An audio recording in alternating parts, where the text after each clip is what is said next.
Welcome to Storytime. I'm Anusha and you're in for a treat. Do let me know where you're tuning in from. And this is called A Cat Called Waverley by Debi Gliori. Let's do this. This is the story of a cat called Waverley. Born in a park, Waverley learned how to hunt, how to run from danger, and how to make friends. Lots of friends. Okay, guys, she is Waverley and she was born in a park and she is just so cute and she has lots of friends. She has lots of friends and during all those years she has learned to do many tricks, hunt, run away from danger, making friends. She is just all over. As you can see, guys, look at that. That's Waverley and she lives in a park and she gets many visitors all day. She's making lots of friends. Every day, Waverley had breakfast with the postman in Morningside, lunch with old Mrs. McKinnon and her kitties in Corstorphine, afternoon tea with the soldiers at the castle, but best of all, supper, a hug, and a warm bed for the night with his best friend Donald. Guys, Waverley is having so much fun, guys. She's getting the best out of her life because she is amazing and she has many friends. She has breakfast with a postman. She has lunch with her friend Mrs. McKinnon, and then then afternoon tea with the soldiers, and the warm comfy bed with his friend Donald. This happy life went on for many years, until one day Donald had to go far away, so far away that Waverley couldn't come to. Now guys, it's been an amazing time for Waverley, making friends and hanging out with Donald, but then again Donald has to move on for some reason. He has to move on, as you can see, but it looks like he's going somewhere. He's signing up for something, and it looks like he's going to enroll himself in an army, and he's trying to make a difference for his country. But Waverley couldn't join him. And Waverley tried to stow away in Donald's kit bag, but that didn't work. Waverley tried to stop Donald leaving, but that didn't work either. Now he's not able to go away with Donald. Guys, he has to pack his suitcase and everything. Now he's going in, and I guess they're saying goodbye, guys, because Waverley cannot fit in Donald's suitcase, and neither can tag along with him. So I guess it's a goodbye for them. Cat, said Donald, you have to stay here. My flatmates will look after you while I'm away. But Waverley didn't understand what Donald was saying. Waverley wanted Donald to stay. He told Donald this, but Donald didn't understand a word Waverley said. Now, guys, it's a bit of a communication problem because they don't understand each other's languages, guys. They just understand love. They just understand support. They just understand huggings, and they just understand the warmth, but they do not understand the language, and there's a bit of a problem there, and it looks like they're saying goodbye to each other. But then again, it's a good thing that Donald's flatmates are going to take care of Waverley in his absence. Now Waverley followed Donald until he could follow no further, for even a cat can't keep up with a train. Now he tried to tag along with Donald as much as he can, but he just cannot keep up. And that's the end of it. That's the end line. That's it for him. And well, that's goodbye, I guess. That's goodbye to my best friend. Poor Waverley. What would he do without his best friend? One by one, his other friends disappeared. A new postman came to Morningside and he didn't like cats. Oh no, guys. As much as he got assurance from Donald about, having his friends to take care of him, but then again, one by one, everyone disappeared. Now, old Mrs. McKinnon moved away and all her kitties vanished. Oh no. his friend who he used to have lunch every day disappeared, guys, with her kittens. I think because, well, she sold her house and she moved away. In the meantime, Donald is there fighting in a war, guys. It looks like a war. Well, soldiers, helicopters, and it's so foggy. But meanwhile, he's getting alone, guys, because every one of his friends are moving away and Donald is there in a war. Oh no, guys, I think he is Donald, and well, I think they're going in a war zone and he's going to defend his country. And this is not good. This is not a very good very good feeling. But he has his army friends, but Donald, he's missing Waverley, and Waverley missing him so much. One day at a castle, there was a huge bang from 1 o'clock gun, and Waverley never went back. Oh no, guys, do you remember that Waverley used to have afternoon free, used to have afternoon tea with the soldiers at the castle, but then again, he's been hearing a lot of bang, and a huge bang one day, that he would never want to go back there. But worst of all, Donald's house was knocked down, and just like that, Waverley was homeless. Oh no, guys, everything changed. All his friends moved on. Donald is there fighting in a war, and then again somebody, well, they knocked down Donald's house, and it looks like they're going to build something big there. But then again, Waverley was homeless. And then just like that, there's nobody. He's all alone. All his friends are gone, and there's nobody to take care of him. And there you go. As you can see, guys, it doesn't look good for Donald, guys. Donald is fighting in a war, and then his friends are getting injured. And in this picture, I think Donald is saying goodbye to one of his army friends, guys. And this is not good. And he is hurting.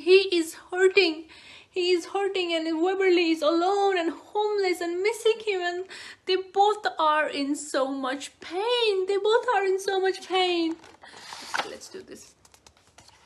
Edinburgh is full of places for a cat to live, and there is no shortage of people who love cats. However, Waverley didn't want to live anywhere without Donald. Home was where Donald was, wherever that might be. Now, guys, they live in a place called Edinburgh, and they have amazing, lovely people there. And but Waverley didn't want to live anywhere, because that's where he met Donald, and that's their place, and he doesn't want to go anywhere, and that is where Donald might come back, and he doesn't want to leave that place. So Waverley went to the station and waited, guys. There's nothing else to do. He doesn't have Donald's address. He cannot call Donald. He cannot do anything. All his friends moved away. Now the only thing left to do is, well, waiting by the station. If he could come the same spot, same platform that he said goodbye, if he could come there, and it just, I guess it's only waiting. So he waited and waited. Look at that. Some people began to notice that lonely little cat on platform 2 at Waverley station. They called him Waverley because they thought that was his home. But Waverley knew home was where Donald was, wherever that might be. People took photographs and brought food for him, but even though he was desperately lonely, Waverley couldn't let anyone pick him up. Nobody, that is, except Donald. Now, guys, well, he live in a place called Edinburgh, and people are wonderful. And as you can see, they're noticing him, because he's been waiting in a bench for Donald for quite a long time. Now they're bringing him food, clicking photographs, and trying to pick him, and maybe trying to find him a new home. But home is where Donald is, and he cannot let anybody pick him. I cannot go anywhere because this is Donald's place, and Donald might come visit, and Donald might come back. I need to be here for him. And then look at that. He's waiting and he's waiting and he's waiting. But then again, it's good that they are noticing and they're giving him food and shelter. But the station manager allowed Waverley to sleep in his warm office overnight. The cleaners shared their breakfast with him. Guys, the people at the station are very lovely. As you can see, they've been noticing that the cat who's been there all the time, they don't know that he's waiting for his friend, but they know that this cat, the Waverley station, is his home, and they're trying to accommodate him, giving him warm place to sleep and sharing breakfast. Well, he's being loved. He's being loved even though he's waiting for his friend. Endless time of waiting. He doesn't even know if his friend is ever coming back, but well, he cannot leave. He cannot leave. That's his home. The Waverley station is his home, and that's where Donald might come back someday. So he has found a good accommodation, guys. People are helping him. And best of all, once a week, a kindly train driver let Waverley help her drive the train. Together, they travelled up to the Highlands and back. Waverley peered out of the window, wondering where Donald had gone. Was he in that forest, on top of that mountain? No, guys, he knew the exact station, exact train where Donald might come back, and this kind train driver, well, lets him tag along sometime. And then he always wondered, will he be in the forest? Is he up in the mountains? When is he coming back? Is he safe? Is he coming back? Then he misses his friend so much. He spends all day, every moment of the day thinking about his friend Donald. Waverley missed his best friend more and more with each passing season. Now guys, seasons has come and gone, and the people, he meet all kinds of people, guys. He's meeting all kinds of people at the station, but he misses his best friend, and he's always there every day waiting for Donald to come back to see if that's the day that he might see his best friend Donald. And there's so many people, and seasons come and go. There's summer season, there's winter season, and there's rainy season, and all kinds of seasons. He's right there at the spot waiting for his friend because he doesn't want to miss him. He doesn't want to miss his friend coming back or noticing him. He want to be there because he might be back someday. And he doesn't want to miss him. He might be back someday, and this is so emotional because he's not giving up. He is not giving up for his friend, and he might come back. He might come back for his best friend, and seasons have come and gone, but his dedication, his passion, and his belief that he might see his friend is still there.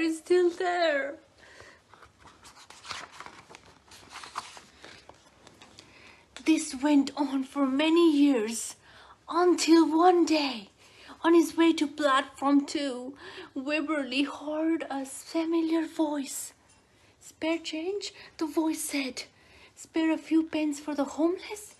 There, sitting at the top of the station steps, was Donald. Oh, guys! Now all these years have passed, and now he's finally heard this familiar voice of asking spare change of his mate Donald. And there he goes running. "Donald! I've been waiting for you forever. And there he goes. And that's Donald, everybody. He's back from the army. He looks safe, and at least he's safe. And then Waverley, he's He's been trying to notice his come back and trying to hear his voice, and there he is. He notices and he is running. He's running to him. Waverley ran, weaving through feet, dodging suitcases, until at last he was in front of his friend. Meow! He yelled and he jumped onto Donald's lap, purring and turning in circles and winding his tail around and round like a furry propeller. People stopped and stared. Nobody had ever seen Waverley do that before. Look, they said, that must be the man who belongs to Waverley now, guys. Everybody at the stations are surprised because nobody has ever saw Waverley did that to friend. And look at that moment of finding them together, finding the best friends together. Guys, look at the moment. Look at Donald's eyes. He cannot believe Waverley has been waiting him for so long, and that they are united, and everybody is shocked. Everybody is so happy to see Waverley being connected with somebody, because all they have seen him is being lonely at the station, waiting for somebody. And now they finally see him being reunited, guys. Reunited. Look at that. That is what we want to see. The union of everybody, the people who've been waiting for their loved ones for years and days, and this is what we want to see, and that's a success for Waverley, and that's peace. That is peace, and Donald, he is at peace. Guys, this is meow, said Waverley. I'm so glad you're home. But there was something wrong with Donald. His face was all wet, and Waverley could hardly understand a word of his friend was saying. But it didn't matter. It didn't matter one single bit. As he curled up in Donald's lap, Waverley knew he was home at last. Guys, it didn't matter. It didn't matter where they are. It didn't matter if the surrounding is wet. If it didn't matter. It didn't matter. They are with each other, and that's home. If you are with each other, that's home. It didn't matter where you are, but if you are with each other, that's home. And that was Waverley was. Guys, they all named him Waverley because he's been waiting. He's been waiting at the Waverley station forever. He's been waiting years and years passed by, but he's waited for his friend. He waited for his friend, hoping that he might come back one day and he might hear his voice, and he did. He did, and that's so beautiful. As you can see, he was home at last. He was home at last, guys. This is such an amazing book, and this is so amazing. Let's read the note from the author. This book is about a real person, Darren Greenfield, a homeless war veteran who used to sit on the pavement at the top of Edinburgh's Waverley Steps. Being visibly homeless in such a public place, some passers-by stopped for a chat, and some gave him money, and some people walked on without stopping. Sadly, for Darren and many others, their war wasn't over when the fighting was done. I suspect that for Darren, the war never ended. I wrote and illustrated A Cat Called Waverley for Darren, but also for all the countless homeless people in our world. I wrote it to say you are not forgotten. You are the yardstick by which we measure our own kindness and humanity. We all have the same need for shelter, for food, and for people to care about us. Therefore, we are all responsible for ensuring that every one of us has a safe place that we can call home. That is true. That is so true. That is so true. Set in a real city, Edinburgh, this is a poignant, unforgettable story of homelessness and enduring friendship by internationally renowned writer and artist Debi Gliori. Thank you, Debi. Thank you so much for this beautiful book. And it reminded of us kindness. It reminded of us friendship. It reminded of us passion. It reminded of us home. Home. That's what we feel when we see our loved ones and we wait for them. No matter what, we wait for them, and our passion and our string, our invisible string that are attached to our loved ones, it brings them back. It brings them back, and surely did for Waverley, because he's back with his best friend Donald, and they will be together. They will be together forever. And this is such an amazing book, A Cat Called Waverley. What an amazing journey Waverley had at the Waverley station, and such an inspiring story of hope, kindness, compassion, friendship, and peace.